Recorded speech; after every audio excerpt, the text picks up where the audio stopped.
again and welcome to the November edition of Planetary Calendar. I'm here with the publisher of Planetary Calendar, Carol Cherry. And one of our co-authors, Lonnie D'Amicis. And we have a lot to talk about this month, don't we? We sure do. Thanksgiving, Election Day, getting over last month's eclipses. This is going to be a much calmer month after our eclipses in October. And that'll be very nice. But there's a lot of work to get done. And there's a lot of holidays to celebrate, a lot of meteor showers and white circle days, which are great days to start new things. Well, that transition from October to November will be a kind of a little sigh of relief, I think, because October was so action-packed and fun-filled, you know, with those eclipses, as, you know, we like to say. And so now you get the benefit of that partnering and all those disruptive at first, but then you get to enact the things that they triggered. Right. We talked about partnerships being an issue for the eclipses in October, and partnerships that are working, really excelling and getting ahead. And it's wonderful because it's been about 2 years now since the Age of Aquarius has begun. And the Age of Aquarius's message is we are all divinely connected. And so working in groups, working in partnerships is a really important part of that. And so much of what's happened over the last 2 years, first year letting us get to where we need to be individually, and then a lot of this year working out those partnerships, whether they're business partnerships, romantic relationships, family relationships, you know, so that we can move forward as a group. I mean, strength in numbers is a real important thing for us now, and you're going to see that theme continuing through the rest of the year, I think. You know, it's interesting. Even when we counsel people in business matters, we talk about you only have 2 jobs in business, you know, keeping the clients you have and making new ones, and all that is about making partnerships. So even though each individual sale that you have, each individual business association or transaction is made up of these partnerships. Oh, yes. So this is how we relate to the world one-on-one usually. Except in the case of social media, where we get to now encounter the world in one tweet or one post.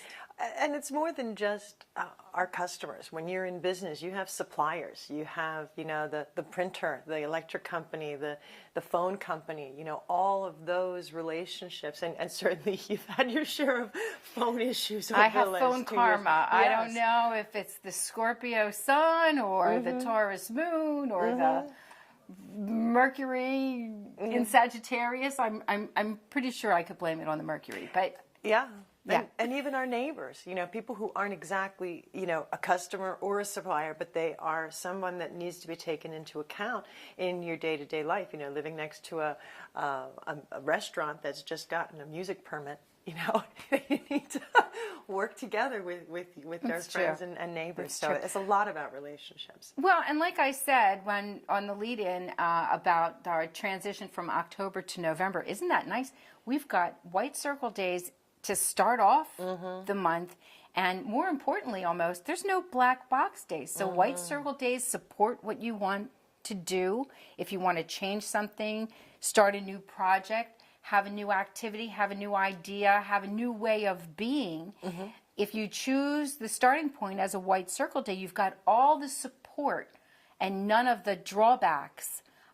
So all the people that are involved in this white circle day in the beginning of November, we've got Mercury, Mars, Neptune, Pluto, and Venus and Jupiter all playing nicely together. So any of the things that you might be starting on that day that would involve those rulerships of those planets would be very well supported. And of course, with that moon in Pisces, you'll be inspired and you'll be on your path from, you know, that inspiration and that dedication to your vision. Yes, that circle day on the 1st is very auspicious. It's also the Wiccan and Pagan New Year, and the moon is in Pisces, so there's a spiritual element that goes along with It's also that. All Saints Day. There you go, in the Christian tradition as well.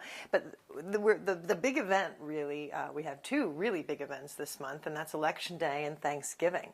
So we're looking at Election Day, and we see that we've got the moon in Aries, so that's people, you know, kind of emotionally focused upon oneself and one's own projects and what we're doing. We've got Jupiter well aspected that day above the numeral, and Uranus doubly well aspected that day. Now, Jupiter is the planet of growth and expansion, and Uranus is the ruler of Aquarius. So again, we talked about the age of Aquarius. Here, its ruler is doubly well aspected on this election day. And Uranus loves change, liberation, invention, and freedom. We also have Pluto ill aspected on the 4th. That is, it's below the numeral. And it reminds me that America is getting close to the Pluto return. The last time Pluto was in Capricorn was just before, well, right around the time of the American Revolution. And, Pluto is about deepest desires and the great transformer, in so many ways. And so it's very interesting to see in our politics, the transformations that we have. Even the hearkening back with the Tea Party and the Boston Tea Party connection and things like that. There's a lot of interesting connections to the revolutionary time and to our time now. So it could be an exciting election day. Definitely indicating a beginning of a cycle within other cycles. But as you were saying, with Uranus so doubly aspected, Uranus is the ruler of friendships and associations and sort of the global family, and bringing also technology. So technological aspects of voting should go well, or could be, shaking things up a little bit. That Jupiter expands your horizon, your thought processes. So I think we might see more people coming out to vote than have before, maybe because they're coming with friends or groups that would be indicated by that double Uranus.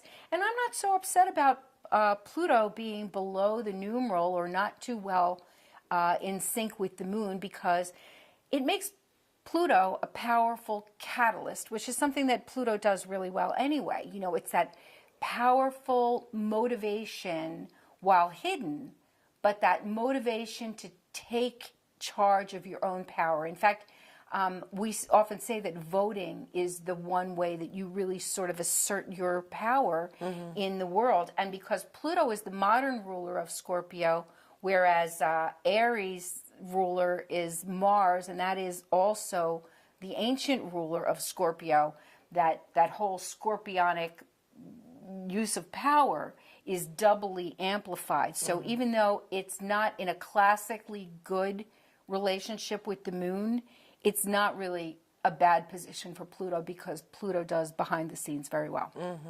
The doubly well aspected Uranus also brings to mind, the flagship, as it were, of the age of Aquarius is the internet.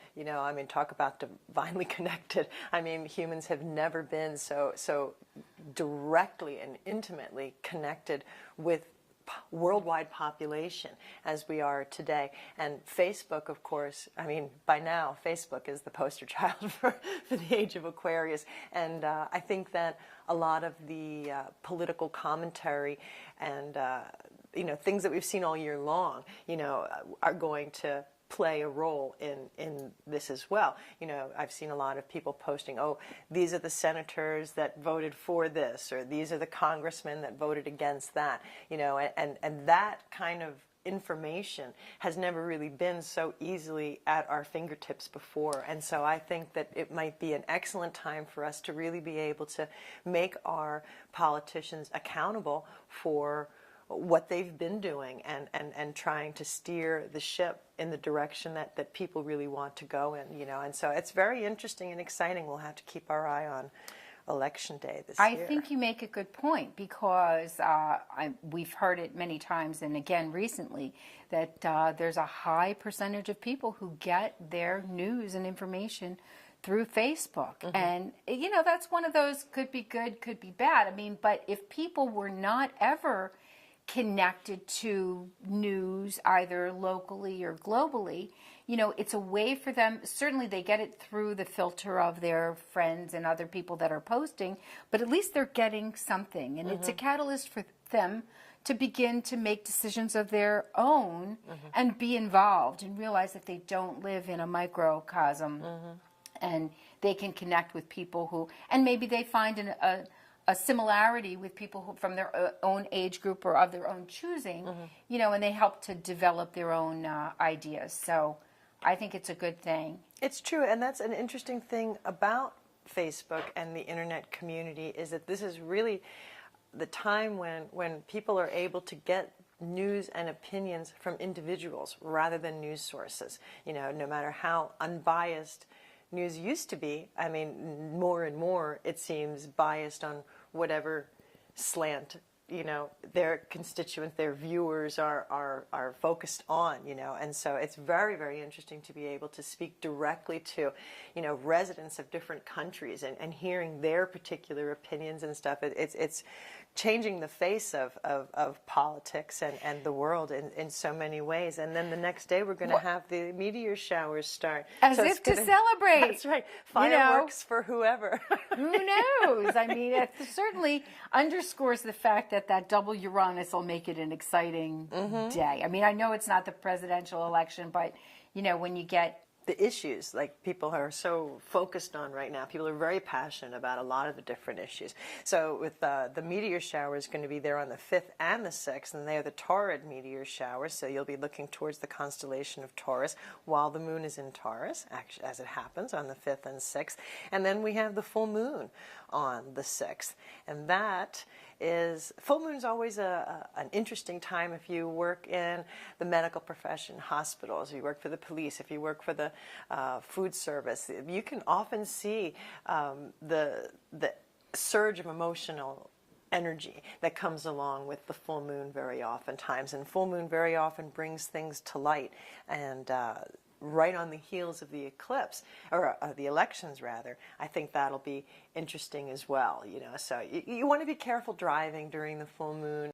This one, I would say, you know, people could very well be distracted, and it's important just to stay grounded. You know, use your tools, your meditation and yoga. You know, so that at least you can be of sound mind. Well, and so get ready by the 8th. Mercury is going to be changing signs. So if the full moon stirred things up a little bit, you know, we always say that when a planet changes signs, it creates a little bit of turbulence. And this time's not going to be any different because Mercury is going to be entering Scorpio. So it's come from Libra, weigh everything, watch what you say, and it's going to go into, bam, Scorpio. I know what I want, Scorpio. Which really can sort of release what you've been holding back and trying to be diplomatic, because there's many things that can be said about Scorpio, and they can be quiet and hold their tongue, but diplomacy is not the milieu of Scorpio. Like, they tell it like it is, and you might want to cover your ears and say na na na na na na, or, you know, cover your eyes and not really want to look at what Scorpio has to say or do, but they'll make their point well known. So that Mercury in Scorpio as of the 8th will be an interesting time for you to get to the point, say the things you've been waffling about, make the changes that you need to make in the way that you communicate with people that you've been holding back for a long time. Now, Saturn is still in Scorpio as well, and the possibility of power struggles during the Mercury and Scorpio time, along with Saturn there. Everybody wants to steer the ship, you know, I mean, and it's important for us, if we're going to do it effectively, remembering the lessons of the New Age and remembering the lessons of the eclipse, partnerships are going to be successful. You know, you will catch more flies with honey than with vinegar, you know, and so finding a way to express yourself diplomatically while maintaining your own personal opinion, because a Scorpio is a lot about control, and that's very important for so many of us. You know, nobody wants to live somebody else's life. We're not supporting caste here. You know, everybody wants things to go in their direction, but being able to do it diplomatically, being responsible with Saturn there in Scorpio also is going to win the day. And something that's going to help is by the time the 16th rolls along, Venus is going to move into Sagittarius. And so Venus will be more sort of judge-like, egalitarian, come on, everybody, let's play nicely, you know, which is something that Venus does well. And although it's not a rulership, it's a strong position for Venus to be in Sagittarius, and she can kind of put a little oil on the waters to calm down the butting of heads between Mercury and Saturn. So, especially there's a nice Virgo moon. So it's all about practicality, you know. I mean, a lot of times when things butt heads, you know, we're talking about Mercury and Saturn butting heads, but, you know, if you have a plan, things go a little bit more smoothly. And that's why that Virgo moon is going to be interesting when around the same time that Venus changes signs. I think that'll be a help. Right. Now, you'll notice that we'll be starting the third quarter moon on the 14th, and very oftentimes that last week of the moon is really low energy. So don't beat yourself up if you can't get stuff done. Get the time to get the extra rest. Also, we talked about the 16th is a circle day, and it's got Mercury sextiled with Pluto, and the Sun is quite close to conjunct to Saturn, and that'll happen exactly on the 18th. But so there's a lot of Scorpio energy going on. You got the Sun in Scorpio, Mercury in Scorpio, Saturn in Scorpio, and Mercury and the others pretty much getting close to sextiling with the ruler of Scorpio, Pluto. So this is a great time for us. I mean, you know, we talked about diplomacy and things, but we're going to see, you know, those Scorpio issues really coming to a head probably the week of the 16th through the 22nd. Well, and with Mars, the ancient ruler of Scorpio, being in the sign of Capricorn, and Saturn being in Scorpio, they're in a mutual reception, which actually sort of makes Saturn win. So, I mean, Mercury might be stomping his feet, you know, but Saturn, and then again, as I said, with the Virgo moon for organization, making a plan and everything, at least there will be some moderator there to help you really stay on track. But that low energy time, at least you've got the Leonid meteor showers to entertain you during that time. Yes. And while that could be a difficult week from the 14th to the 21st, on the 22nd we have the new moon. And not only is it the new moon, but the Sun goes into Sagittarius. Now, the new moon is when our energy starts to build, very oftentimes. And the Sun in Sagittarius is optimistic. It's outgoing. You know, so there's a really good chance that we'll be able to use the Mercury and Saturn and Sun in Scorpio to get to the bottom of the problem and to get a plan together, so that by the time the Sun is in Sagittarius, we can see more clearly where we are, what we're doing, you know, and be able to move forward with optimism and excitement for the rest of the year would be nice. And on the 27th, Mercury moves into Sagittarius, which just in time for we call the funster and the punster. So, you know, if Mercury took itself a little bit too seriously in Scorpio, at least it gets to lighten up and say, "Oh, I was just joking." Yes. Well, which makes for lively conversation at the Thanksgiving table. Yes. So puns will be appreciated by most people by then. So if you've got a few, you know, moldy oldie punny chestnuts, you want to take them with you on Thanksgiving. And I also want to mention, before we go too far, well, the daylight savings time ends for us this month. November 2nd, we'll have daylight savings time ending in the U.S. and in Canada. So that's going to be another bit of an adjustment. But, you know, with Mercury is moving well and doing his thing, projects will be moving forward, which is so important at this time, you know, where a lot of us have our eye on year-end sales numbers, retail folks, you know, people trying to, you know, maximize the holiday season, those of us trying to get our holidays shopping taken care of, as well as, you know, wrapping up for bosses or whatever kind of work we're doing. So, I mean, there's a lot of good things to come out of this month, and it's really going to ride on the tails of a successful handling of the October eclipses. So that'll be really nice. And don't forget about Veterans Day on the 11th. It's a lovely white circle day. Of course, we want to remember. It's also called Remembrance Day in Canada. And we do well to remember those who have served. And it's a very important day to keep in our hearts, and we've got a great circle day, so maybe get out there and do something to remember someone you know that has taken part in our ability to be this wonderful country that we have. Yeah. That's right. I'm wondering too, you know, that there's oftentimes veterans issues play a part in election day, you know, and veterans benefits and you know, military things and stuff like that, you know, so it's really kind of appropriate for Veterans Day to be so close to election day, you know, and so we'll see how Maybe they all that should goes reverse out. them so you could highlight those issues so that people would remember them when they went to the polls. But yes, I totally understand that. I agree with that. So some other days to pay attention to. The Veterans Day is Tuesday the 11th is also a circle day, a great day to start new things. With the sun in Cancer, it'll probably be homey things. With the 12th, the moon in Cancer. If I didn't say that correctly, I apologize.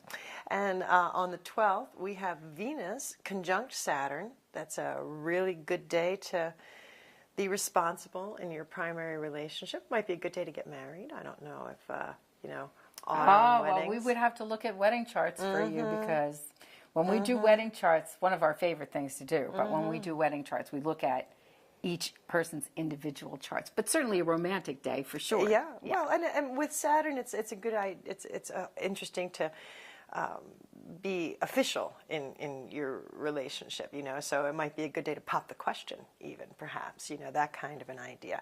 On the Venus conjunct Saturn, she wants that ring. There you go. There you go. There you go. On the 15th, we have Neptune turning direct, which will allow our inspiration and creative energy to be moving out and into the world once again, which is lovely for a lot of people.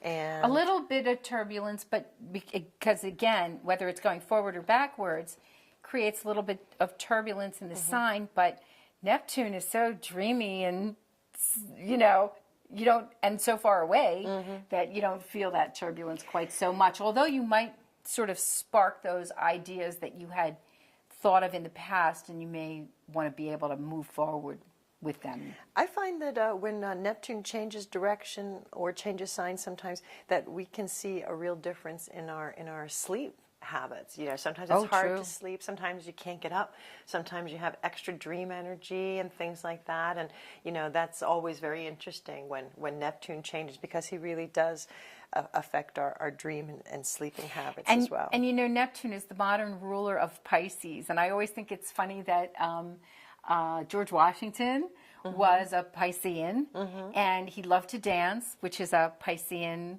ruled activity. He was a great horseman, and horses are also ruled by Neptune and Pisces, and so it was a very interesting thing with the connection with Neptune. All right.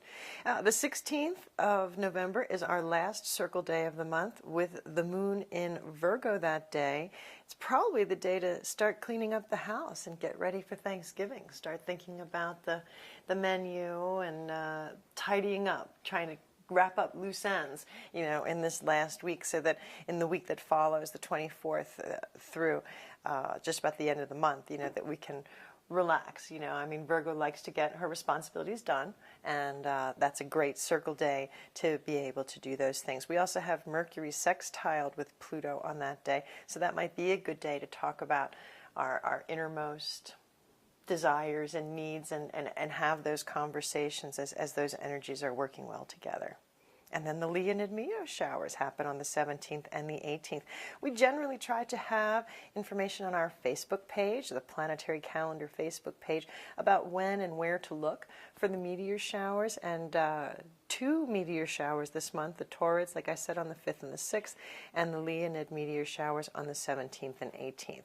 I can tell you now, you're going to be looking at the constellation of Leo, which looks like a backwards question mark, you know, the head of the Leo, that kind of a thing. So it's just a matter of what time of day it's high in the sky, and whether we'll be able to enjoy those meteor showers as well. Well, so you can always visit us at planetarycalendar.com, or check us out on Facebook, /Planetary Calendar. And thanks for being here again. We look forward to seeing you again in December for planetary calendars. Have a happy Thanksgiving.